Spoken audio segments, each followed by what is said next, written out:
Welcome back, everybody. I'm Jerry, and today it's time for my Week 9 review where I'm going to go over every single game, let you know my thoughts on every single game, the biggest winners, losers, and all the information that you need to know moving forward for the team in this season. So don't forget to like, comment, and subscribe, and let's get right into that Thursday night game, the Jets versus the Texans. Jets end up taking them down, finally starting to put it together. Rodgers to Devontae Adams, that the whole connection finally working.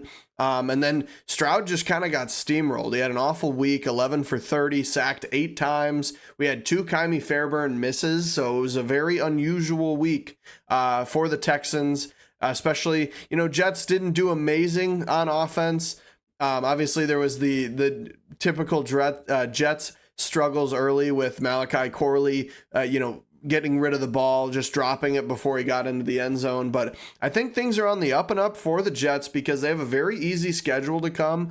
Next week, they play the Arizona Cardinals, who are winning their division. They don't really have many impressive wins over any really good teams, though, and I don't think are really looked at as like a great team. You have the Indianapolis Colts, who, although can look good with Joe Flacco, kind of put up a stinker this week, so I don't think super difficult. Similar situation for the Seahawks, where they're very hit or miss. Again, all these teams kind of mid that we've been talking about. Nothing that really jumps off the page. So I wouldn't say it's like a super easy schedule, but as far as the schedule is ranked for the rest of the year, the Jets' strength of schedule is one of the easiest. I believe 4th or 5th easiest schedule left. So they could string together some wins and, maybe make a wild card spot in their division after the Seahawks. So they still even have the Dolphins, who definitely are looking better now that Tua's back, and then the Jaguars. So through those 5 games, if you can put together 5 wins, all of a sudden you're over 500 and you're looking a lot better. So Jets take down the Texans though. And, Texans kind of showing they do need their weapons, and it wasn't just CJ Stroud making everybody look good. So, and moving on to the next, we have the Bills Dolphins. Now, I put, are the Bills overrated? Because I was looking at their games and who they've beat, and you kind of look at, I think they're 7-2 right now, or 6-2. They beat the Cardinals, the Dolphins, the Jaguars, the Jets, the Titans, and the Seahawks. What is that? That's 6 teams. They beat the Dolphins. This is the second time. So they're 7-2, but their losses are to the Texans and the Ravens. But if you listen to those teams that I read off, those just aren't great football teams. You have Cardinals, Dolphins, again, doing that twice, not impressive. Jags, you had an early Jets team that wasn't looking good. Titans haven't looked good at all, and the Seahawks had a really off week. So I think, although Josh Allen has had a phenomenal year, only threw his 2nd interception, this week wasn't really great for either of these teams, specifically the Bills. The first half was very boring, didn't really end with much of anything. And then in the second half, every single drive ended with points, and both teams ended up, looking like they finally knew how to play football. Tua ended up 25 for 28, 231 yards, 2 touchdowns, only 3 incomplete passes. Very impressive. But I thought I think the Dolphins right now, they're better than their 2-6 record. I think it's, these last 2 weeks, they finally got Tua back and they're able to try to run the offense like they want. And they've lost very, very close games back-to-back weeks. So I think it's been a struggle for them, but I think, their offense is finally starting to look better, and their defense really had been doing pretty well. Kind of lacked off a little bit these last 2 weeks, but this is another one wrong if you're paying attention to the X in the bottom. Got a lot wrong so this week about my predictions. Also had a few really good ones that we'll talk about, but the Bills took down the Dolphins in this one. Most of the game, you could just watch the second half, and that'd really be all that matters. But we end up getting a massive Tyler Bass 61-yard field goal to end the game. Super exciting. And the Bills, basically, they just ran the ball when they needed, got it down the field, stayed in the game the whole time. And when the Dolphins ended up tying it, the Bills took them down.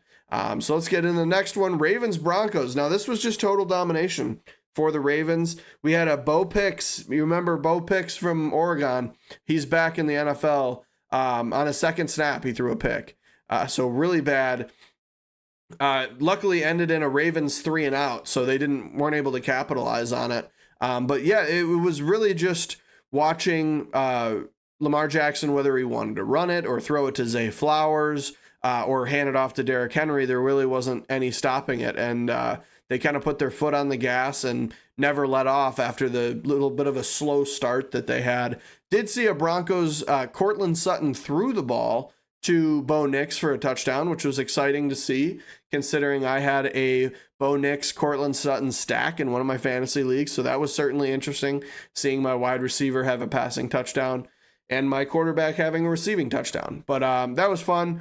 But yeah, the Ravens just dominated the entirety of the game. Lamar ended up 16 for 19, 280 and 3 touchdowns. King Henry, 23 for 106, 2 touchdowns. And then Zay Flowers, 5 for 127, 2 touchdowns as well. So Ravens just scored and scored and scored, and that's against an impressive Broncos defense. The Broncos defense I've talked about every week being one of the best, and the Ravens just made them look silly and took them down 41-10. Wrong about that one. I thought Broncos would keep it a close game. It was an 8.5-point spread in this one, and just too far away. Next, we have the Browns and the Chargers. This is another one. I thought that Jameis Winston of the previous week was going to show up, and they sure didn't. It was he was old Jameis. He was old. Well, actually, pre-LASIK Jameis, honestly, with 3 interceptions, really bad too. Like some of them not even close. It wasn't a good game for the Browns at all either. They couldn't really stop the Chargers on all levels. I put firing on all cylinders because their defense had those 3 interceptions. They had 6 sacks, and they didn't really allow the Browns to do too much. Nick Chubb was basically phased out of the game. I don't even think he averaged 3 yards a carry. And then on the other side of it, J.K. Dobbins averaged 6 yards a carry, had 2 touchdowns. Justin Herbert almost threw for 300, 2 touchdowns. So great game all around for the Chargers. Didn't really have many flaws at all. And on the opposite side, the Browns just looked like the doo-doo Browns and weren't able to really do much of anything. And they lost 10-27. Next, we have the Panthers Saints. What an exciting fucking win for Bryce Young. I mean, like, now this, like, so I'm just crazy stat. Normally I put the stats at the end, but this one, so the Saints, they had 10 more first downs than the Panthers. They also had 100 more rushing yards than the Panthers. They also won the turnover battle. Teams that have those 3 things happen are 275-0 when that happens. They're now 275-1 because the Saints managed to lose this game. And you have to ask, is it over? Because they lose to Bryce Young, they fire Dennis Allen, and they just looked like a mess. The team, I mean, I see why you fire them because they had 10 penalties, 109 yards, not very disciplined. They were 2 for 4 in the red zone. All they have to do is get some points there, and you're in better shape. So it was a very, very difficult time. They end up losing this game is just kind of ridiculous. So I say it might be over for the Saints just because they've always been dealing with those cap situations. You've now fired your coach. Alvin Kamara's not getting any younger. Derek Carr's not getting any younger. And the crazy thing is Derek Carr, we'll talk about his stat later, but he plays the Raiders coming up here in this season. So it'll be a little bit of a revenge game, but I'll bring that up later. But yeah, the Panthers end up taking down the Saints in a kind of a shit bowl here. But it results in a Panthers win, some sort of hype for, maybe some momentum, hopefully, for Bryce Young with the struggles that he's had early on in his career. Next, we have the Bengals and the Raiders. Just talked about the Raiders. Well, let's not talk about the Raiders because Gardner Minshew got benched. It seems like the rest of the coaching staff could get fired. Luke Getsy definitely got fired. And then, what was it? Desmond Ridder came in, and Desmond Ridder didn't do very well either. Minshew in this game was benched after, I said I wasn't going to talk about the Raiders, and here I am ranting about it. But Gardner Minshew got benched after a fumble. Ridder goes on to fumble again later anyway. So it just was, he didn't do much better. It's really just the Raiders seem to stink. But Joe Burrow, on the other hand, 5 touchdowns. Chase Brown ends up with 27 carries for 120 yards and a great game for him as well. But yeah, another 5 touchdown game. Another interesting stat I didn't put in here. is Joe Burrow has 2 5-touchdown games this year, but does not lead the league in touchdowns. He only has 20. Baker Mayfield has 23. But yeah, the offense has been rolling. Also, a massive game for Trey Hendrickson, has 4 sacks, 4 tackles for a loss. So all around, just a well-played game. Raiders were able to put up points, but nothing really exciting either. It was like they didn't really have much of a run game at all. From any of the running backs. Zamir White did end up getting in the end zone, but he was averaging like 2 yards a carry, and he didn't really break any free. He just got the touchdown on the goal line. And then Alexander Madison has been okay, but honestly, to me, it looks like he's been more useful out of the backfield. But so the Raiders, they have to start asking, because I've already heard the name get tossed out, Shedeur Sanders, for the Raiders, and apparently Shedeur is okay. So I guess he gets happy every time the Raiders lose, because he believes he's going to be a top pick. I believe that as well. But they're going to need a high pick if they're going to get him. And if he wants to go there, it's even better for the situation. I don't know if that would be the best situation with how much of a shithole it's been. Maybe Dion can come up and maybe he can be the coach or something. I'm not sure. But yeah, Bengals in this one murder the Raiders, not even close, 41-24. Next, we have the Giants and the Commanders, and I just put Danny Dimes' fumble because that was kind of what ruined the game. He fumbled, and that was the turnover, and that was what put them down, and they couldn't come back in this game. The Commanders got an early lead, but it was an oddly close game, I will say too. And even if you look at all the stats of the game, so both quarterbacks had around 200 passing yards. They had roughly the same amount of incompletions. The total rushing of both teams was 15 yards apart. The leading receiver was Noah Brown on the Commanders with 60, and then Malik Neighbors with 59. So just kind of interesting how close all the numbers were on both sides when you think about teams like the Commanders, who just traded for Marshawn Lattimore and seem like a top contender, for the Super Bowl. And then you've got the Giants, who really played close to him. And if Danny Dimes doesn't fumble, this is a winnable game for the Giants, and a kind of exciting game. But you still have Jaden Daniels kind of making those quick, close passes, just methodically getting down the field. He can bomb the ball to Terry McLaurin at any moment too. Didn't really happen much this game. But yeah, it was another win for the Commanders, which I think we all expected anyway. But I was very surprised at how close the Giants kept it. The Commanders won 27-22. And then next we have Falcons Cowboys. I predicted the Cowboys to win. I thought this was going to be a perfect comeback game. The Falcons have not had any pass rush really at all so far this year, so I thought Dak and CeeDee Lamb would be able to get going. And you know what Dak said about this game? He said, "We fucking suck." And then he got injured. He unfortunately tore a tendon, and so he's on IR. Some people believe he'll come back this season. Other people believe it'd be better for him to just stay out for the rest of the season and for the Cowboys to tank with how poorly their record's going already. Drake London goes down early. We got an injury on the Falcons too, but have no fear, Mooney's here. Darnell Mooney steps up, ends up having a great game. I believe 5 for like 80 and a touchdown. So a good game for Darnell Mooney. A fan of him, when he was on the Bears, obviously. And I think the Falcons are kind of a sneaky 6-3 team. Nobody's talking about them, but it seemed like it was the Bucs division, and then here come the Falcons. They've just they strung together a few games where they look really good, and you can look in really any direction other than I don't think their pass rush. Yeah, their pass rush has not been good. They only have 6 sacks, before this game, I remember seeing they only had 6 sacks.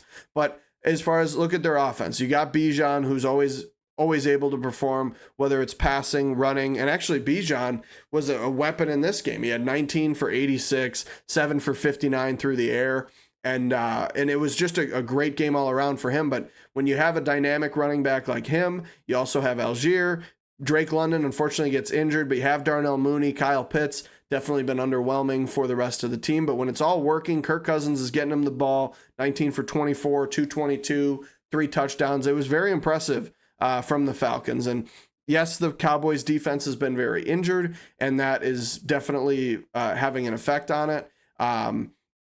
It seems like they're just packing up the season. I guess pretty close game when you consider they only lost by 6. In a game where you have a lot of injuries and Cooper Rush has to come in. So I think the Cowboys are probably done for this year. I don't see any reason that they should even try. I would assume Mike McCarthy will be gone. And the Falcons are just looking like a good football team. So hopefully they can keep putting it together and take down their division like they took down the Cowboys 27-21. Next, this is a perfect prediction. So if you watch my prediction videos, I did predict Titans 20, Patriots 17. I didn't predict overtime. This obviously is like super exciting overtime win, especially with how it goes to overtime being absolutely insane. So Drake May, I mean, everybody saw it, but he has like a 15-second scramble around everywhere. And then as he's getting tackled to the ground, he just hucks the ball to the end zone. Ramondre Stevenson catches it, and they get the extra point to tie the game. Goes into overtime. Unfortunately, Mason Rudolph able to get the ball down the field, just a field goal, but then Drake May, just a few plays later, ends up throwing an interception. And the exciting comeback for the Patriots is no more, which I put the future is bright because I think with the flashes that you see in Drake May and at least the ability to come back and win, rookies don't always come back and win these games in their rookie season, and it's okay if they don't. Obviously, you've had some anomalies in these past couple of years. Everybody's been talking about C.J. Stroud and Jaden Daniels, but if you look at like this year, not that I can confidently say that C.J. Stroud has regressed, but I've talked about how everybody was freaking out about he's going to be the next best young quarterback, and he's just not having a great season this year. And I think that's fine too. You're not going to have a great season every year, but it's kind of just getting swept under the rug that everybody freaked out last year about how good CJ Stroud was. And then all of a sudden, nobody cares that he's not actually doing very well. And it's interesting to think about, the perception of rookie quarterbacks. And so if he would have done shitty in his first year and then played like this, this year, I think you'd have a completely different outlook on the situation. But anyway, aside from all that, I think both teams, it wasn't a really great game to watch, if I'm being honest. But the ending made it very exciting. And, you got to love a close game in the end like that. But a very fun game to watch. And one of my few this year perfect predictions of 20-17. Check out the picks video. And those get uploaded on Wednesday or Thursday. So, that was exciting, made me happy, and the Titans were happy too, winning this overtime game 20-17. Next, we have the Cardinals Bears. This one didn't make me happy. There's plenty of things going on with Bears firing the coaches. That seemingly the whole fan base wants to fire Matt Eberflus, Shane Waldron, the whole staff. I would assume they just want them all out. I'm not leaning towards that yet. I still understand that we have a rookie quarterback. And there would be zero benefit to firing them mid-season. I guess maybe to send a message, but I feel like that also could split up your locker room. I feel like, I don't know. It's a mess for the Bears in this game. We see a lot of Shane Waldron. I actually commented on Chase Daniels' quarterback breakdown video because I was so confused because I'm watching the Monday Night Football game, the Chiefs Buccaneers, and every single play I see a drag route or some sort of little sit route or a swing or something along the line of scrimmage where the receiver is looking at the quarterback, obviously Patrick Mahomes, and ready to catch the ball for a check down. Now, people like to complain about Caleb Williams and say, oh, he's just trying to play hero ball, which there is a lot of situations where he's also doing that. So these pairing together is horrible, but I watched the All 22 and there many times where Cole Kmet or DeAndre Swift or somebody is open underneath and he goes, no, I'm not going to take the easy yards. I'm going to try to run around like an idiot and huck the ball 40 yards down the field to a receiver that's 30 yards down the field.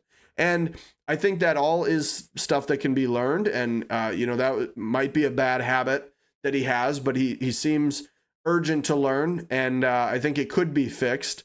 But I think firing the coaches, I don't think would help that. So Shane Waldron needs to fix his play calling because there's nothing underneath. There's a lot of longer developing plays that we just don't have time for with how poor our offensive line is this year. And we're dealing with a lot of injuries too, but even when healthy, not anywhere near like a top tier offensive line. So on the other side of this ball, the Cardinals are just kind of casually leading their division. I feel like the Cardinals are a team this year where you could ask guys on the team in the locker room, they'd be like, hey, do you know who's leading your division? And they might not know. Obviously they probably all know, but when I'm thinking about it, I just think about them as like, they just don't seem like they should be. But they are, and rightfully so. And they dominate the Bears in this game. It wasn't really ever close. The big problem was Eberflus, not at the end of the game this time. It wasn't a Hail Mary. It just so happened to be a big play before halftime. There was Emari Demercado just decided to run for 53 yards. Eberflus admitted that he called a pass defense there, assuming it would be a pass, 50 yards to go with not much time left on the clock. And it was a run play. None of his guys got in a position, and Emari Demercado just ran straight to the end zone and crushed Bears fans' hopes and dreams, because that moved the game from 14-9 with the Bears getting the ball to 21-9, and then the Bears went 3 and out of the halftime. So it's not looking good for the Bears or my sanity. So the Cardinals take them down 29-9, and I'm not happy about it. But the Eagles, on the other hand, had a legendary moment where Saquon bounces off a million people, and then he turns around and he's like, oh shit, a guy's coming, so I'm just gonna leap over him backwards. Everybody saw that. That was incredible. The Eagles, pretty good football. They really couldn't be stopped through the air, on the ground, and honestly, I talk about it every week about the run game and how important the run game is. And then when you see, I don't put it in this video, but I put it at the end of my picks video. I put my record, and I also throw in whatever team ran the ball better. I put whichever team ran the ball better, what their record is this season. And normally that team blows everybody out of the water. Now let's talk about this game. The Jags, they had 18 carries for 60 yards as a team.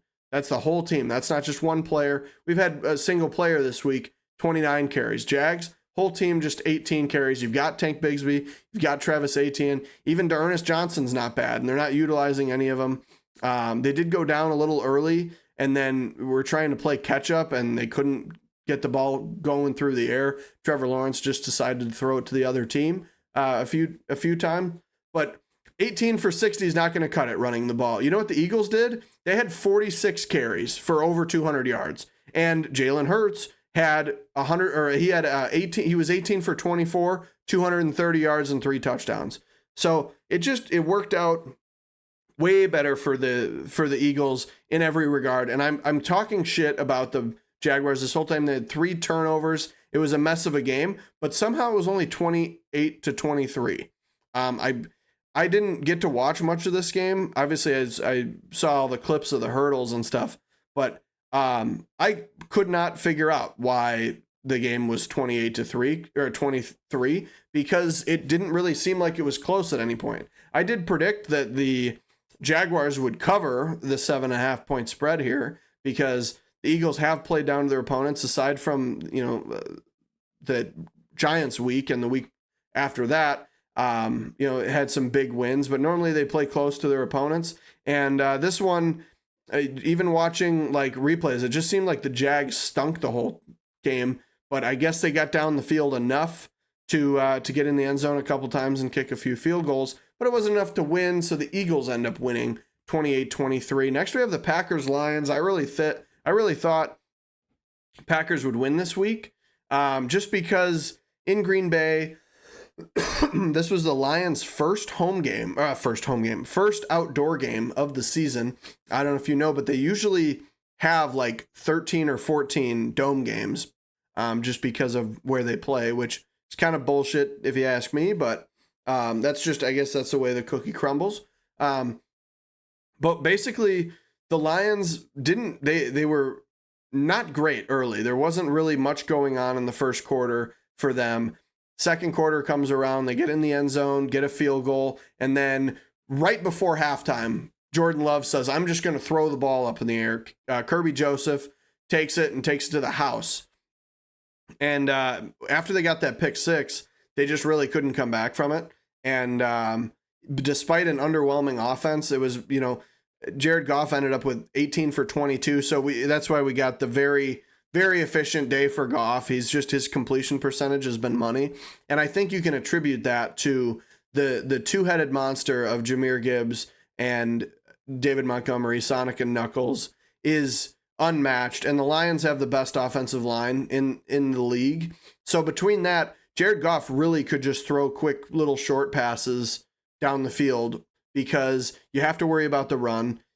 You kind of have to worry about the pass a little bit with, in this game, not really. But the Lions had 145 passing yards. They also had 145 yards on the ground. Exactly. So very even. They can kind of do it whichever way, but it was a kind of a scare for the Lions offense. You look, they only scored 17 points on offense with getting that pick six. And, the Packers don't do that. And the game, at some point it would have been 14-17. It would have been a much different game. Packers would have had a chance to win, but like a lot of games this year, Jordan Love kind of screws himself into the L column, losing the game 14-24 over the Lions. Next, we have the Seahawks Rams, and we had a near perfect prediction. So this one, I predicted it would be Seahawks 20, Rams 27, and it would have been 27, but it was overtime. So it was 20-20, goes to overtime. Rams end up, Demarcus Robinson gets a 39-yard touchdown, big touchdown to finish the game, walk-off touchdown from Stafford. But honestly, the big story of this game was the Jackson Smith-Njigba breakout game. He ended up with 7 receptions, 180 yards, 2 touchdowns, and really made it look like DK Metcalf wasn't missing because obviously he was out for this one. And the Seahawks played very close. The Seahawks, as I've said earlier, have been very hit or miss. You can never really tell until you get to game day if they're going to be this, the 3-0 Seahawks that they were at the beginning of the year. They're going to be the 3-3 Seahawks. It's just, it was not a great game. And what I was also surprised about is the struggles on the ground in this game. Kyren Williams got a lot of carries. Same with Kenneth Walker, got a decent amount of carries, but they couldn't really get going. They couldn't break free for these big runs, and they weren't really getting big gains in general. A lot of times getting stuffed at the line. And the game was very back and forth the whole time, and honestly really good through the air. Geno Smith, obviously crazy passing week, 363 yards, 3 touchdowns, 3 interceptions. And the Rams end up taking it over in overtime, getting the win. A couple of, I think 3 overtime games this week. So exciting week of football, an exciting week of Stafford to Kupp too. We got to talk about Cooper Kupp getting 11 receptions, about 100 yards. It was just classic Cooper Kupp, Matt Stafford football. And you love to see it because it seems to work well. And it's funny how nobody can really stop it. He can just seemingly do that all day long and get the win. 26-20 over the Seahawks. Next, we have Vikings Colts. And so I just put, this is crazy to me. Very sloppy game. So this is, because I did watch this game, and I'm watching going, what league is this? Is this like the CFL, or is this high school football? Because that across the bottom, or right above me here, is the play-by-play. If you go to ESPN, you go to play-by-play. So let's see what happened here. Fumble, interception, punt, fumble, touchdown, and then I didn't have enough room on the line there, but there was 3 missed field goals in a row between both teams. And then we went to halftime. So it scores 7-0. Colts are winning. No team has been able to do anything on offense except turn the ball over or punt it or miss a field goal, which is also a turnover. And It was an absolute mess. Finally started playing football properly. Sam Darnold did all of his cooking in the second half, turned into a gunslinger, almost ended up at like 300 yards. He ended up having, 2 interceptions in this game, and then 3 touchdowns, obviously. Aaron Jones, really slow week for him, 21 carries, 64 yards. So a lot of touches, but not a lot of yards. Obviously only getting 3 yards a carry there, but the Vikings pretty much just played football in the second half, and we got a big Joe Flacco regression. A lot of different teams have talked about how difficult the Brian Flores defense is to go up against, and seemed to show in this one because Flacco had his worst week probably in the last 2 years, I would assume. He had been doing very well against really everybody, and Michael Pittman only saw the ball once in this game, and it was it was a tough one. They didn't run the ball exceptionally well either. It was a very average week for Jonathan Taylor.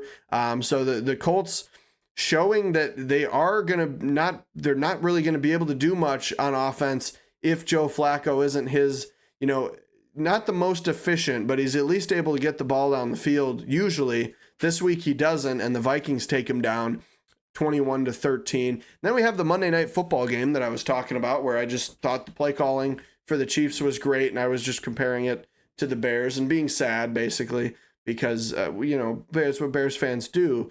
But this was the most complete Chiefs game I've seen this year, and what's crazy is how close the super injured Buccaneers kept it despite all that. Across the board, you get DeAndre Hopkins, he ends up with 2 touchdowns. Travis Kelce back to, old form. Travis Kelce, obviously, with the injuries, needs to be in more of a role on the offense. He ends up with 14 receptions and 100 yards. Kareem Hunt, 27 for 106 and a touchdown. And but one thing that I thought was very impressive was how close the Buccaneers kept it. And there was a crucial moment in this game that I hadn't really heard anybody talking about, because this could have resulted in a Chiefs win, but with like 40 seconds left before half at about midfield, Buccaneers forced the ball out and Travis Kelce fumbled. And all the Buccaneers would have had to do is get a first down or 2, and they would have been able to get a field goal. And that they would have won the game, because the Chiefs end up, it ends up tied at the end. And obviously, if the Buccaneers had an extra field goal, they would have won. Now, you can make arguments either way for that, but I don't think that's really being talked about enough, because when you can force the ball out on a guy like Travis Kelce at midfield, where you could take advantage of it and get an opportunity to get some points before half, that's how you win games. And unfortunately, Buccaneers not able to pull it off. Mike Evans out, Godwin out. Cade Otton's kind of become the wide receiver 1, even though he's the tight end. Rachaad White obviously still getting use out of the backfield. But I thought it was impressive for the injuries that the Buccaneers are dealing with to keep it close, especially in a week where the Chiefs have their best offensive performance of the year.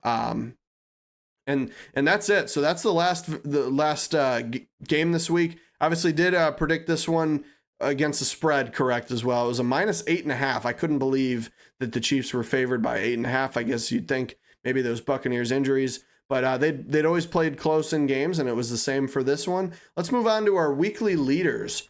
Week 9 leaders. We have so Patrick Mahomes, most completions, Winston 46 passing attempts, obviously Geno Smith with the number. We have another Lamar Jackson perfect passer rating week. I want to say this is his 5th or something. There's some crazy stat like that. But we talked about Trey Hendrickson and his 4. Oh, and I didn't change the colors on the bottom. That's a damn shame, but that's okay. Trey Hendrickson, 4 sacks and TFLs. And then the fun facts are the fun part of this video here. So the Bears haven't won a single Sunday road game under the Bears. That's supposed to say Matt Eberflus. Since Matt Eberflus came in, I mean, I'm sure a lot of people have seen that, but he hasn't won a single Sunday road game. They've all come on Thursday or Monday. So not great for the Bears there. And then Derek Carr is the only quarterback to lose to 31 teams. Now, why that's important is because the only team he hasn't lost to yet is the Raiders. Now, the Saints and the Raiders both look like dog shit this year, but they do play each other. So Derek Carr has an opportunity because I believe he hit 31 like a week or two ago. That was when he got the 31st team that he lost to. So if he loses to the Raiders, he will become the first one to lose to all 32 teams. And then this one I found on my own. This wasn't through a page, but until Tuesday, when Khalil Herbert got traded to the Bengals from the Bears, the last two NFL running back trades were both Cam Akers in 2024 and 2023. They were both to Minnesota, and they were both for the same trade compensation. So in both, Minnesota traded a 6th for Cam Akers and a 7th. One year it was the Rams, or it was 2023. It was the Rams. They traded the Rams for Cam Akers. And then this year they traded the Texans for Cam Akers. So kind of a crazy stat there. Like the fact that he's the last two, it's kind of wild to me. But that's going to be it for this video. Thank you for watching and have a great day.